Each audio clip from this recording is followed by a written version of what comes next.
welcome to another episode of Fully Charged, this time coming from just outside Pyeongchang, where the Winter Olympics are here in Korea. I'm going to be test driving this. This is the Hyundai Nexo, which is a hydrogen fuel cell small SUV. It's really nice. I like the colour.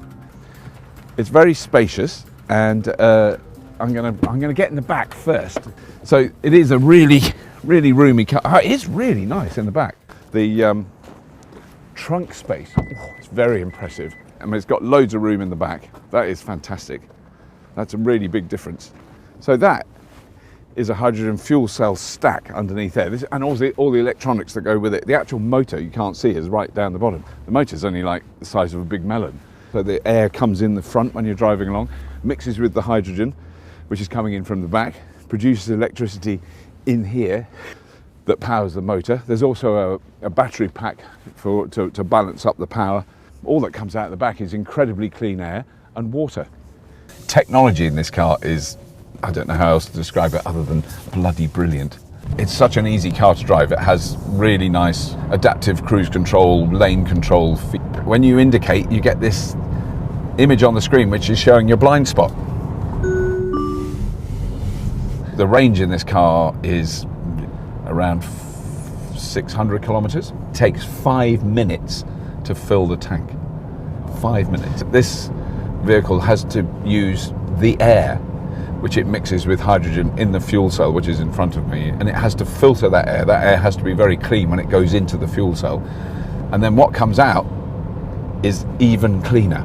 So what you're doing is, like, I'm following this big diesel truck, I'm sucking in air from that, cleaning it and then releasing it much cleaner. 99.9% of particulates, dust, muck, gases are all removed from that. So what you're actually doing is cleaning the air as you drive along.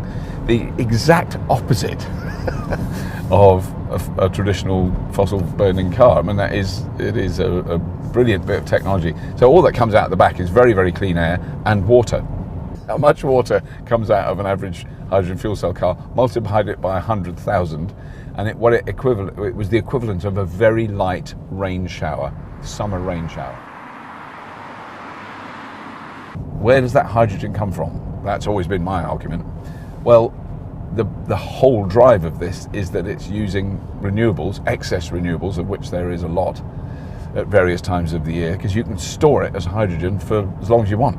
And the fact that there are people investing and researching and developing these cars is really important.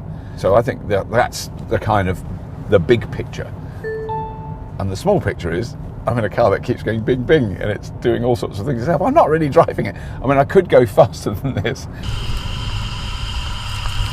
Because we're going downhill. We're going downhill, so we've got regenerative braking, so that's recharging the batteries at the moment. So you can have power going directly from the fuel cell into the batteries. You can also have power going from the wheels as you slow down, going into the batteries. It basically is designed to maximize the most efficient use of hydrogen. But, you know, I've been driving for, I don't know how far we've done so far, a couple of 100 kilometers. I've still got 409 kilometers of hydrogen fuel left. So I like this screen too. So we've purified 82.1 somethings kiloliters, I guess. I've never seen KL before. And that is the amount of air purified, is the amount breathed by 5 adults in one day. So we've actually purified that. It's a really difficult thing to get your head around. We haven't just not used it or not made it dirtier.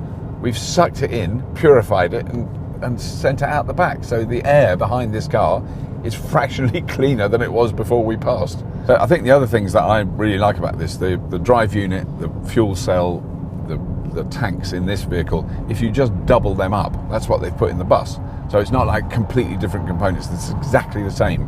Motors, fuel cell, electronics, but you just have more than one. This vehicle, when it's going along like now, is producing electricity from air and hydrogen. Well, you can run the fuel cell when the vehicle isn't driving, and it will generate electricity that you could run your house with.